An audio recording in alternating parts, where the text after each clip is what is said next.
Hi, welcome back to Rambling Roxy's Adventures Through History.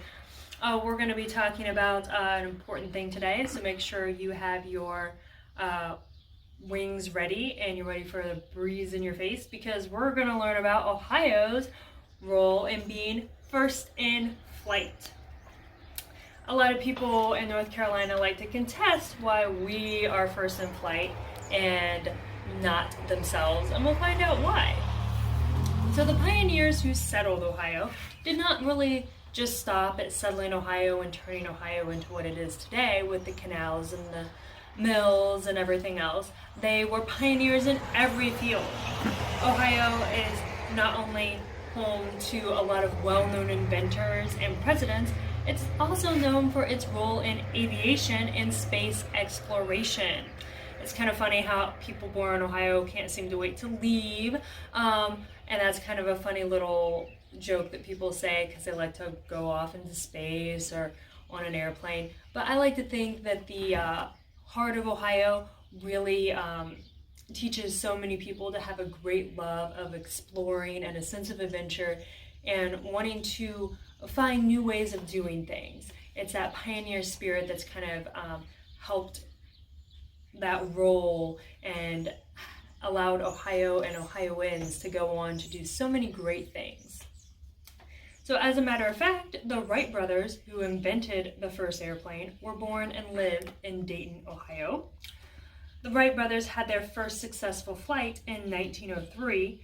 The flight was made in Kitty Hawk, North Carolina. They have better winds and it's along the ocean and the beaches. Sometimes Ohio doesn't have the best winds for practicing flying, as anyone who's out there with a kite knows. Some days we have wind, some days we don't. So they took their airplane to Kitty Hawk, North Carolina to try it out and see how well it could fly. However, the Wright brothers were born right here in Dayton, Ohio, and they spent all of their childhood and adult time in Ohio, and that's where they invented the airplane. So I think like I said, the heart of Ohio kind of came through them and helped them pursue their dreams in aviation. The Wright brothers had an important role in inventing the airplane and kind of transforming the airline industry into what it is today, because right now you can just hop on a jet and go anywhere. That was not possible before 1900. There was no airplanes. So 120 years ago, you couldn't just hop on a plane and go anywhere you wanted. And even after they invented the airplane, they were small airplanes, and it would take you a while to get places. And it wasn't until much later that they even could fly across the Atlantic Ocean. But it was a start and a stepping stone to what we have today. And since the Wright brothers invented the airplane, they decided, well, if we want to have this invention, we need to have people who want to fly it, because just like with cars, what good is having a bunch of cars around if no one can drive them? Well, if they wanted to, have this great invention that not everyone was typically going to use because not everyone's going to buy an airplane, they were like, well, we have to train people to fly these airplanes and we have to show the uses for them. So they created their own flight school in Dayton, Ohio, and this attracted a lot of adventuresome people who wanted to become pilots and go into pilot training. This also attracted a lot of airplane manufacturers to Ohio. So once the airplane was invented, a lot of airplane manufacturing companies or companies that were good at manufacturing decided, well, we should kind of start mass producing these, because it would be great for commercial use for people paying to fly from location to location. It would also be good for people who just want to have their own airplane. It was also a great thing for the U.S. military because we needed lots of planes in both World War I and World War II. So they needed a lot of airplane manufacturers to help build up this great air force that they were creating. Because remember, at that time, if there was no airplanes, there wasn't a United States Air Force either. So all these things kind of came about because of the invention of the airplane. And all the airplane manufacturers and the pilots coming to this area trying to seek out the knowledge from the Wright brothers on how to fly kind of led to the Wright-Patterson Air Force being built in Dayton, Ohio, and that's been a very important air base for the United States and for the training of many pilots in World War I and World War II.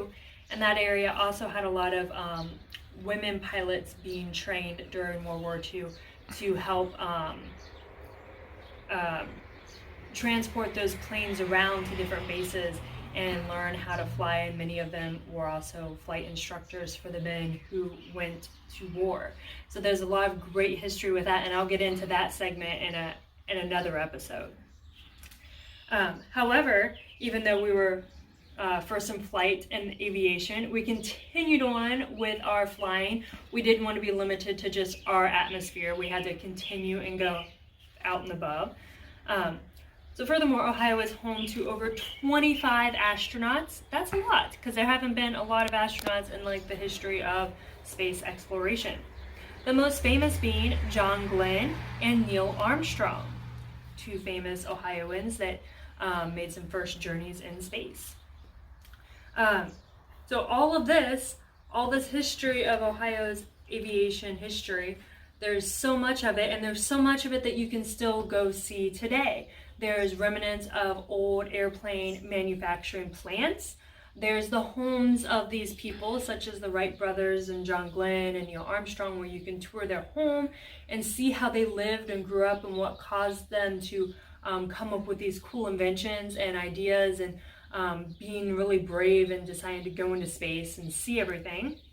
And there's over 17 stops on the Aviation Trail that are recognized by the Aviation Trail Society. So 17 different places in Ohio that you can go visit that can teach you all about aviation history and the people who were responsible for it.